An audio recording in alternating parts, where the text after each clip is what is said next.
എറണാകുളത്തെ DLF ഫ്ളാറ്റിലെ താമസക്കാർക്ക് വീണ്ടും വയറിളക്കവും ഛർദിലും 25 പേർ വയറിളക്കവും ഛർദിയും അനുഭവപ്പെട്ടതിനെ തുടർന്ന് ചികിത്സ തേടി. വിഷയം അസോസിയേഷൻ ആരോഗ്യ വിഭാഗത്തിൽ നിന്നും മറച്ചുവെച്ചതായും ആക്ഷേപമുണ്ട്. വിവരങ്ങളുമായി കൊച്ചിയിൽ നിന്നും സഹിൻ ആന്റണിയാണ് ചേരുന്നത്. സഹിൻ, വീണ്ടും DLF ഫ്ളാറ്റിൽ വെള്ളത്തിന്റെ പ്രശ്നം ഉണ്ടാവുകയാണ്. എന്താണ് വിശദാംശങ്ങൾ? ഗൗതം, അതുതന്നെയാണ്. ഒരു ഇടവേളയ്ക്ക് ശേഷം വീണ്ടും DLF-ൽ ചില പ്രശ്നങ്ങൾ കണ്ടു തുടങ്ങിയിരിക്കുന്നു എന്നുള്ളതാണ്. DLF ഫ്ളാറ്റിൽ കഴിഞ്ഞ തവണ അതായത് വെള്ളം കുടിച്ച് വയറിളകിയതും ഒപ്പം തന്നെ ഛർദിയും പിടിപെട്ട് ആശുപത്രിയിൽ കിടക്കേണ്ടി വന്നവരുടെ എണ്ണം 250-ലധികം ആളുകൾക്കായിരുന്നു അത്തരത്തിൽ രോഗം പിടിപെട്ടിരുന്നത്.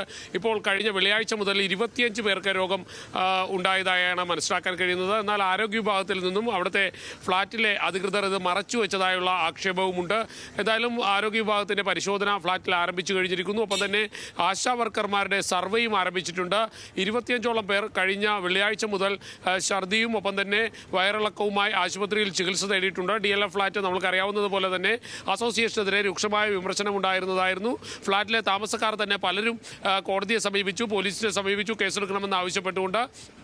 ചെറു കുട്ടികൾക്കും സ്ത്രീകൾക്കും അടക്കം രോഗം കാര്യമായി തന്നെ വന്നിരുന്ന ഒരു സാഹചര്യം ഉണ്ടായിരുന്നു. അന്നെല്ലാം അവിടെ വിതരണം ചെയ്തിരുന്ന വെള്ളത്തിൽ കാര്യമായ കുഴപ്പം കണ്ടിരുന്നു.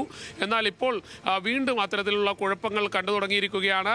25 പേർക്കാണ് രോഗം സ്ഥിരീകരിച്ചിരിക്കുന്നത്. അതോടൊപ്പം തന്നെ തൃക്കാക്കര മേഖലയിൽ ആകമാനം മഞ്ഞപ്പിത്തം പടർന്നു പിടിച്ചുകൊണ്ടിരിക്കുന്ന ഒരു സാഹചര്യം കൂടിയാണ് ഇപ്പോഴുള്ളത്. ആ സാഹചര്യം നിലനിൽക്കുമ്പോഴാണ് ഇത്തരത്തിൽ ആളുകൾക്ക് രോഗം വീണ്ടും വന്നിരിക്കുന്നത്. 25ഓളം പേർക്ക് നേരത്തെ ഞാൻ സൂചിപ്പിച്ചതുപോലെ തന്നെ വയറിളക്കവും ഛർദിയും പിടിപെട്ടിട്ടുണ്ട്.